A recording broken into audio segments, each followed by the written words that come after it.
And you hold your rifle and put it in your soft. Rub off your elbow. Every man give a fire 6 rounds. You remember? Yeah, man. 3, and you go back again and fire 3. The video you're about to see, watch it to the end. But before you even start watching the video, the first thing you should do is to press the like button. The next thing, if you don't subscribe yet, subscribe now. Do not keep this message to yourself. That means me expect you to share it. After doing all this, I expect you to go in the comment section and comment so I could see what you feel about the video. This is the part 2 of the Jamaica Combine Cadet Force Independent Unit 80s. Buju speaks. 80s Cadet speaks. Yo, this is Tanto Metro. You better keep it locked and keep it watching. And make sure to watch. Talk through. Telly. Man. You see it. This is Myrie, popularly known as Myrie M, otherwise known as Shrimps, a former member of the Jamaica Combine Cadet Force, 6th Battalion Jamaica Regiment. Neil R, otherwise known as Romeo Neil. JCCF labeled me as R Neil, so we're gonna go with R Neil, okay?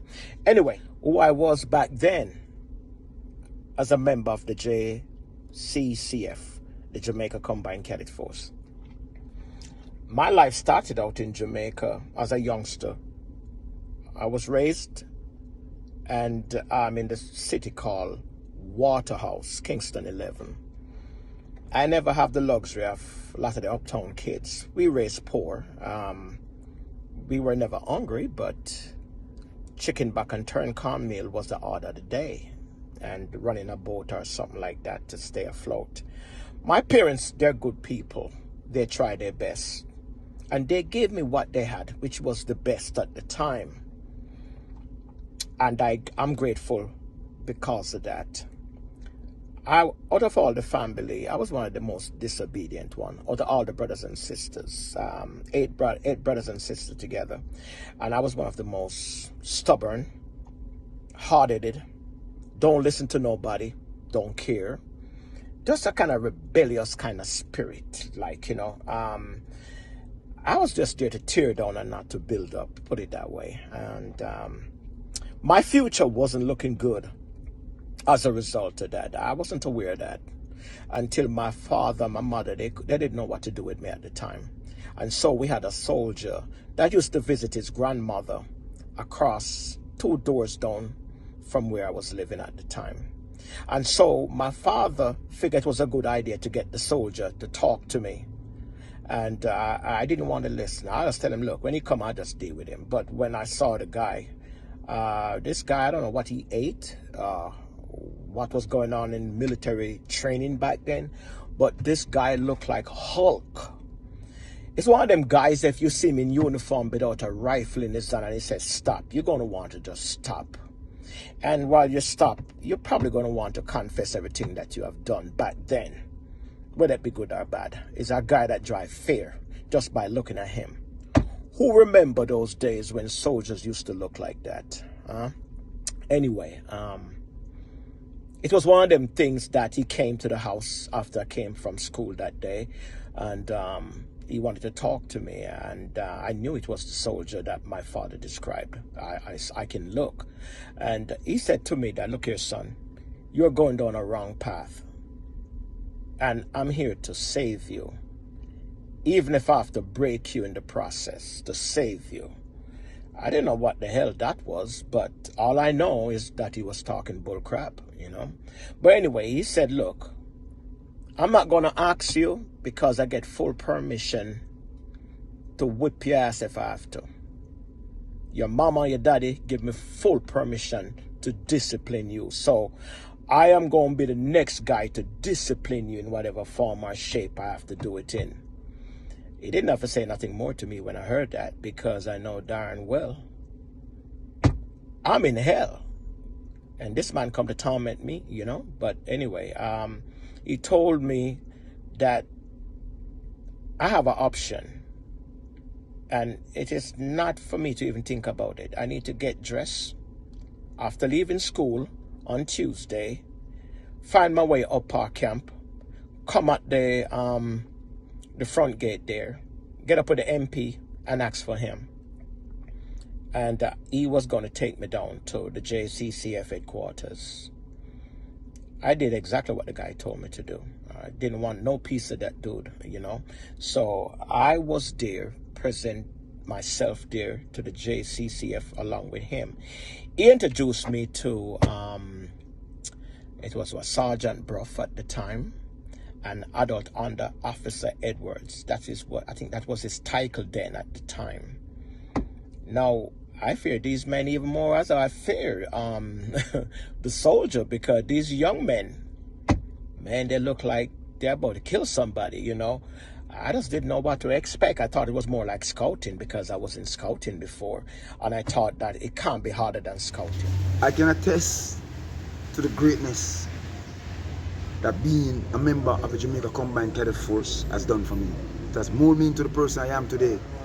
It has formed the character, the strong will, the man I am today. When I joined Independent Unit in 1984, Prof was already a 3-year soldier.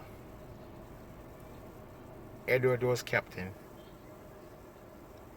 and they didn't have a cadet unit like that at Holy Trinity, the JCF at Holy Trinity. I joined a cadet unit at Holy Trinity, but that was one of them generic cadet units. But through me I was there K9, and my father cross which part of cadet them train. I always go cross and watch Independent Unit all the time. So I always sit up at the pavilion and watch a cadet meeting and thing. And we decided to go up there. Me and a friend leave school one evening and go up a camp. Got me up on the evening shift at Holy Trinity. So I end up I go camp. Me and my friend. And we joined Independent Unit. Galloway was corporal at the time. And him that administer the tests. So we do the tests. And we pass. And we get in an Independent Unit and thing. So cadet training was rough. Sausage was the adult staff sergeant. But him did train we. Mainline was there still. And a holy part of man.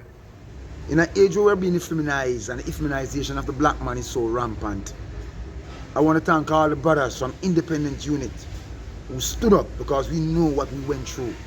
From cornbread out of Jaisi and eating them plum there, running down to the yellow house and painting up your face, doing frog jumps up the pavilion if you're ever late, and you're always late. You know what I mean? Hey, my name is Ferguson D. You know that cadet for me was actually, it helped me a lot to motivate me, and it's a mental, moral and physical thing for me and to others who joined the cadet force. Now, most of them who move on to the JDF, so move on to the police force, then others move on to elsewhere. Wherever I move on to do my lifeguard training, where I am a qualified lifeguard instructor. Wherever I went to work to University of West Indies, where I worked there for 20 years. Then after leaving there, I do my freelance swimming, where I teach a JDF Learn to Swim program. Wherever you know they carry in the swimming in JDF, if you cannot swim, you cannot get promotion or you cannot get rank. So I was one of the instructors who they recommended to assist. Wherever I teach 1GR, 2GR, guys from 3GR, SSB, I teach guys from Engineer Regiment and most from HU JDF. Now, cadet to me was the greatest thing for me. We could go elsewhere, we could take up gun, we could do all kind of thing, and we chose not to. Right? But I am bigging up all of my ex-cadet friend them and the friend, but I cannot big up everybody one time. But Simit V, Penny Sigia, Carl Moniz, C.M. Robinson there, McLean, Thomas, Brian D, Gray, Cassie, a lot more, but you know, we cannot remember all, but you know. And we remember Jaisi used to give us and sell us the bread and butter and bread and cheese and Sky Juice. And remember also the greatest Myrie, they call him Buju Banton. We had a lot of fun, but most importantly, we learned camaraderie, we learned respect, we learned to be punctual.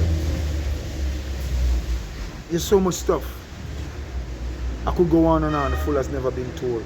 Buju Banton joined the cadet at the independent unit while attending Denham Town. He got his training right near the upper camp down by the Ear Wing. That's where the cadet headquarters situated. Private Myrie M. Days of training used to be Tuesdays and Thursdays. As serious as Buju Banton could get. Just mention Jaisi cornbread and butter and watch the smile cover him face. Buju Banton is properly trained, so never try to style his revolutionary personality. He knows about survival camping. He has been in many map battles. He knows how to hit bullseye and to assemble and disassemble a rifle. He knows how to march and how to salute, how to present arms and how to shoot. He knows the importance of respecting his senior and how to skip obstacles and jumping over barrier. Cadet of the 80s, early 90s is no joke. They are already soldiers before they even entered the army. When civilians who came directly off the street are struggling to pass their PT and even to memorize the bookwork, the independent units going over is like taking a candy from a baby. In speaking of training and the bookwork, marching and maintaining discipline, compiling the whole training, a cadet has little or nothing to do. Well, I love to talk about the map battle and the survival campaign. Yeah, map battle, survival campaign. Make sure you heel back down. Port Royal, you remember when we had to run from gunboat. Definitely. Mosquito bite you up and all that kind of stuff there. But we can tell you, say, independent cadets of the 80s right now, versatile than even the soldiers who train today. Really. We were the class of 1985, 86, 87, 88. 88 was when the Hurricane Gilbert hit Jamaica, and we were called up and we were part of the contingents who went to Clarendon with the Jamaica Defence Force, Ear Wing and Jamaica Defence Force mobile units. So you did the bus the canteen or the green uniform them? No, I never trouble green uniform then. Well, the man in the bus them relief stuff. Yeah. And No, food and what. issue them out. Issue Try to food and issue them thing. out. And move and clear things out of road and all the party we serve the country. Alright. And then we went to King's House. Yes. We went to clean up the World War II veterans' homes. Yes. Like in those days when you go to King's House and you pass King's House and you go down to Sandhurst, yes? There was a lot of veterans living on it. And we used to go and clean their houses up, polish down their medals, dust their uniforms, just do whatever is needed to be done for those veterans from World War II. Yes. What may I try to explain to persons too? When you speak of independent unit, you speak of independent of the 80s. Yes, sir. Me not talk about 2000. No, sir. The 80s. Yes, sir. We can attest for the 80s. Yes, sir. Squad! Thunder! Please! Stand! Easy! Squad! Attack! Check! Yeah, man. Clear things you have going with. Yeah. Don't think so the man don't understand and see things same way. They same way can't left. Can't left at all. Viewers and subscribers, you are listening to Talk Show with Telly, and we speak of cadets of the 80s, in particular, independent unit. Keep watching Talk Show Telly and learn more about independent unit. And not just the unit, but independent unit of the 80s. Dark Tune current, Dark Tune youth, Dark Tune.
cadets of independent unit, ex-cadets of independent unit. My name is Herbert Hines, and I was a member of independent cadet unit from 1982 until about 1988, sometime there. And I must say, this organization has molded me and helped me to become the person I am right now. Right? A lot of us went through in the cadet unit, and it has turned us into somebody that we never thought we would be, coming from certain regions in Jamaica.